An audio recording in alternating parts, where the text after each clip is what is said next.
5월 28일입니다. 우리 오늘은 에스더 1장에서 3장에 있는 말씀을 읽겠습니다. 1장.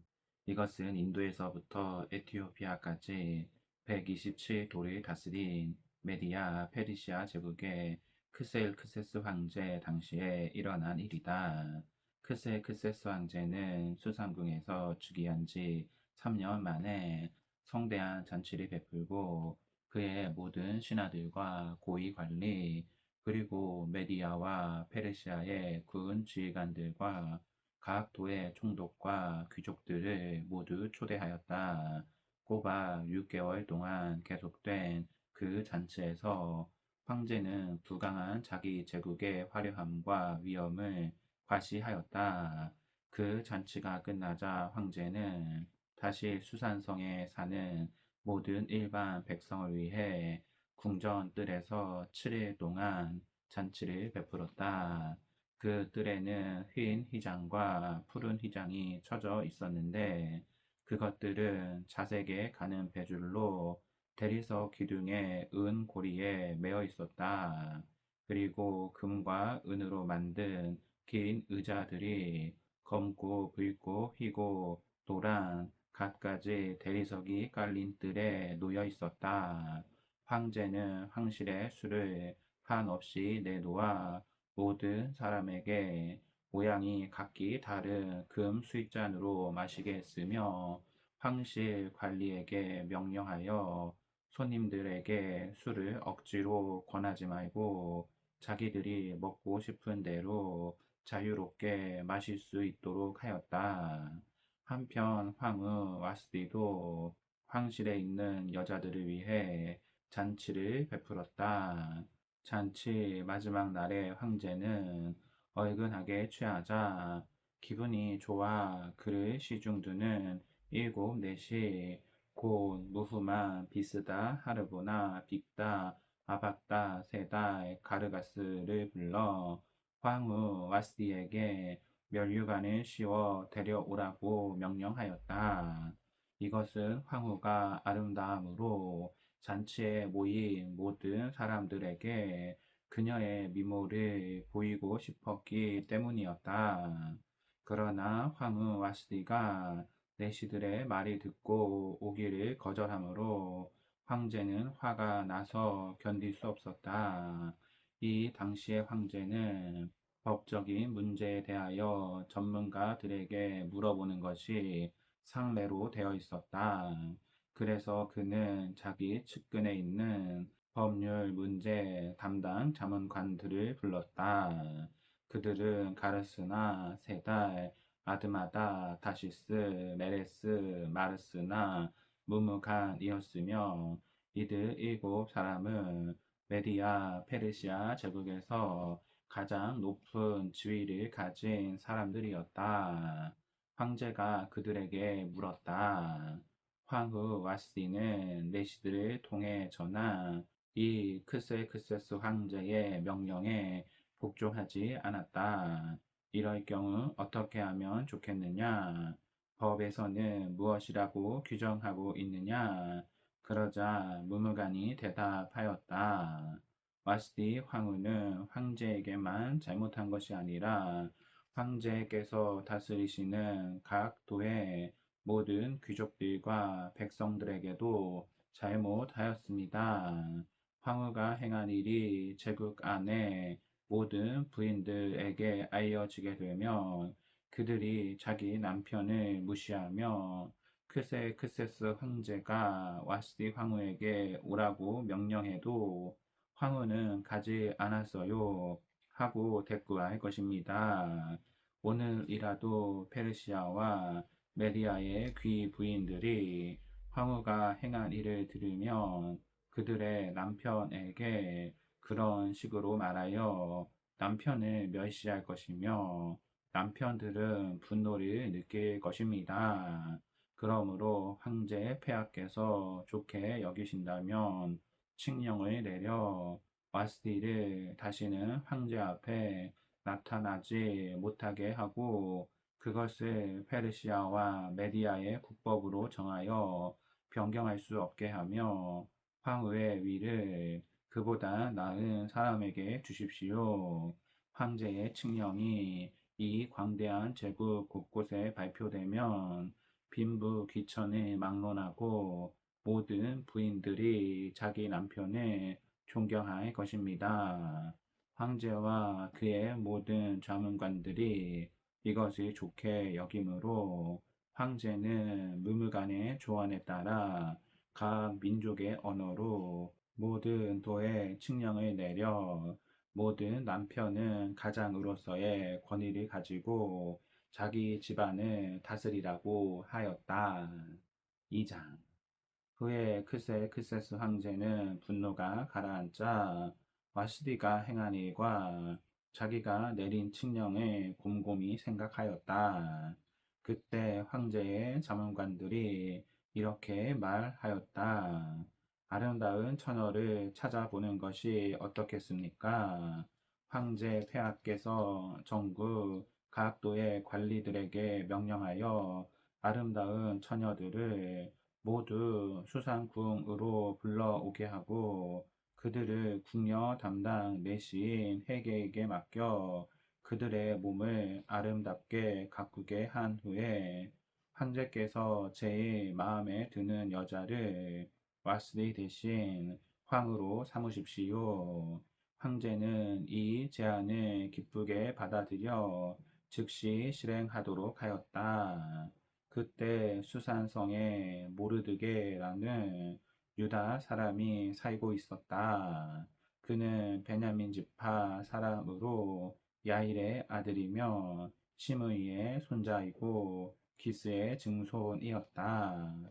전에 바빌론의 느부갓네살 왕이 유다의 여호야긴 왕과 백성을 예루살렘에서 포로로 잡아갈 때 모르드게도 함께 잡혀갔다.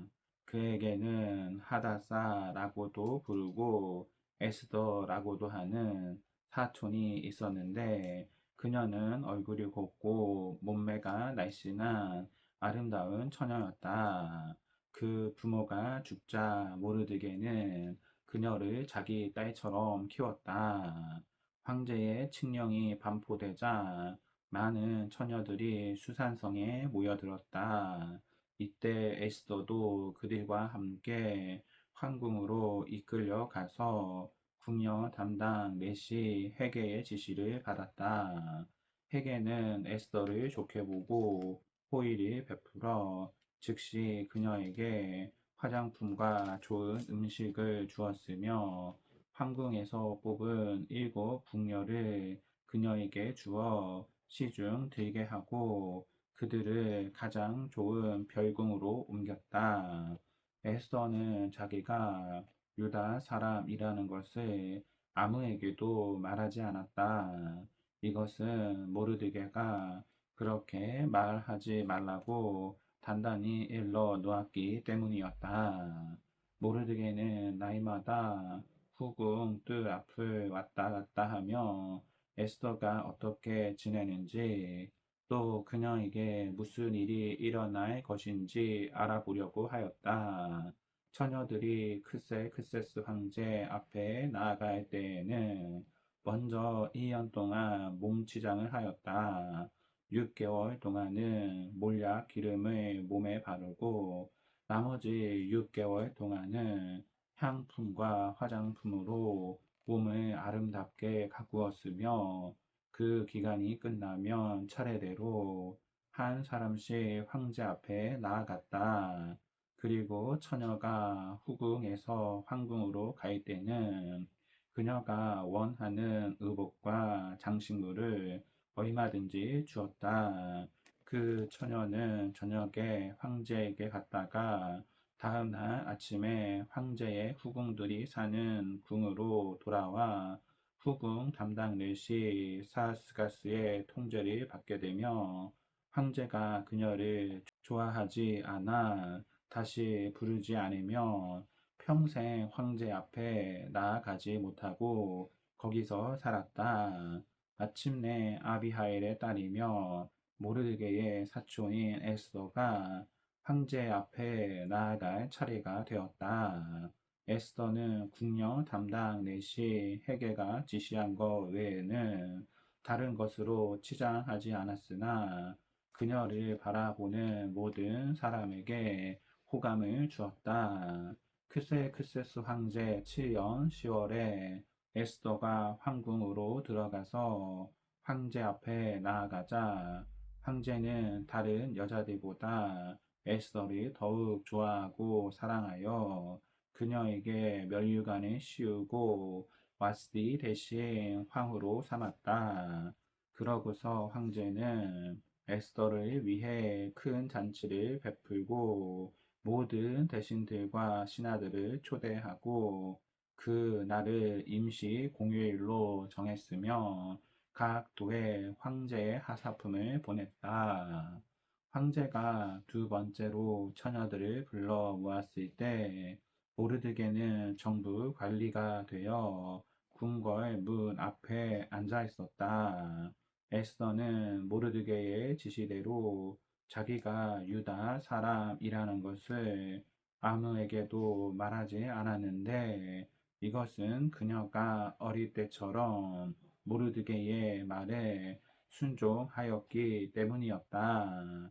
어느 날 모르드게가 궁궐 문 앞에 앉아 있을 때 문을 지키는 넷시 빅단과 데레스가 황제에게 원한을 품고 그를 살해하려고 모의하였다. 모르드게가 그것을 알고 황후 에스더에게 그 사실을 말해주자 에스더는 모르드게의 말을 황제에게 보고하였다. 그래서 황제는 일의 진상을 조사하여 그 보고가 사실임을 알고 그 두 사람을 나무에 매달아 처형시켰으며 이 모든 일은 황제가 보는 데서 궁중 일기에 기록되었다. 3장 그 후에 크세크세스 황제가 아각 사람 함무다다의 아들 하만의 지위를 높여 그를 국무총리로 임명하였다. 그러자 궁전 안에 있는 황제의 모든 신하들이 황제의 명령에 따라 하만이 지나갈 때마다 정중하게 무릎을 꿇고 절하였다. 그러나 모르드게는 하만에게 무릎을 꿇지도 않았고 절을 하지도 않았다. 다른 신하들이 모르드게에게 너는 어째서 황제의 명령에 복종하지 않느냐 하고 물으며 날마다 순응하라고 권했으나 그는 자기가 유다 사람임을 밝히고 끝까지 거절하였다. 그러자 그들은 모르드게가 의사할 수 있을 것인지 보려고 그 일을 하만에게 보고하였다. 하만은 모르드게가 자기에게 무릎을 꿇지 않고 절하지도 않는 것을 보고 화가 머리끝까지 치밀어 올랐다. 더구나 모르드게가 유다 사람이라는 말을 듣고 그는 모르드게만 죽일 것이 아니라 페르시아 제국 안에 있는 모든 유다 사람들을 전멸시키기로 결심하였다. 크세스 황제 12년 1월에 하만은 명령을 내려 자기 계획을 수행할 가장 좋은 때를 제비로 정하도록 했으며 그 날짜는 그해 12월 13일로 결정되었다. 그러고서 하만은 황제에게 이렇게 말하였다. 황제의 제국 안에 한 민족이 여러 도에 흩어져 살고 있는데 그들의 법은 다른 민족의 법과 달라서 황제의 법령을 지키지 않고 있습니다. 만일 그들을 이대로 내버려 둔다면 황제 폐하께 유익이 되지 못할 것입니다. 폐하께서 좋게 여기신다면 조서를 내려 그들을 모조리 죽여 버리십시오. 그러면 제가 이 업무를 수행하는 사람들을 위해 은 340톤을 국고에 들여 놓겠습니다. 그러자 황제는 손에서 인장 반지를 뽑아 유다 사람의 원수인 아각 사람 함므다다의 아들 하만에게 주며 그 은은 내가 갖고 이 민족도 내가 좋을 대로 처리하여라 하였다. 그래서 1월 13일에 하만은 서기관들을 소집하여 대신들과 각 도의 총독과 모든 관리들에게 보낼 조서를 쓰게 하고 각 지방과 민족의 말로 그것을 번역하여 황제의 인장 반지로 인을 쳤다. 그러고서 그는 전국 각처에 사람을 보내 그 조서를 공포하도록 하였다. 그 조서 내용은 12월 13일 하루 동안에 남자, 여자, 어른, 아이 할 것 없이 유다 사람을 모조리 죽이고 그들의 재산을 약탈하라는 것이었다. 그리고 그 조서 초본의 내용을 전국 각 도의 법령으로 공포하여 모든 민족에게 알려서 그 날을 준비하도록 하였다. 황제의 명령에 따라 그 조서는 수산성에도 공포되었다. 그때 황제와 하만은 함께 앉아 술을 마시고 있었으나 수산성은 혼란과 불안에 휩싸여 있었다. 아멘. 오늘 말씀을 모두 읽었습니다. 성령 충만한 성도가 되기를 소망합니다. 아멘.